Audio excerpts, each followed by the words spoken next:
I like watching a funny video on television. This is a series about two families, and many things happen between the two families, such as fights, romance, and other things.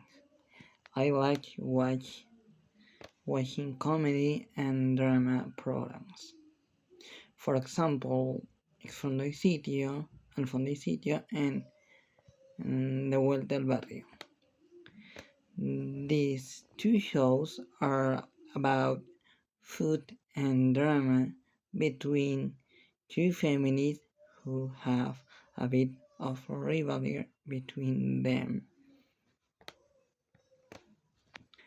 The, this program has comedy and drama that find very interesting.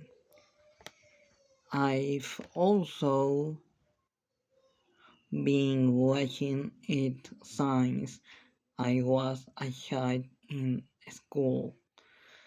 It is reflected in my daily life with my daily activities such as going to work and spending time with my family.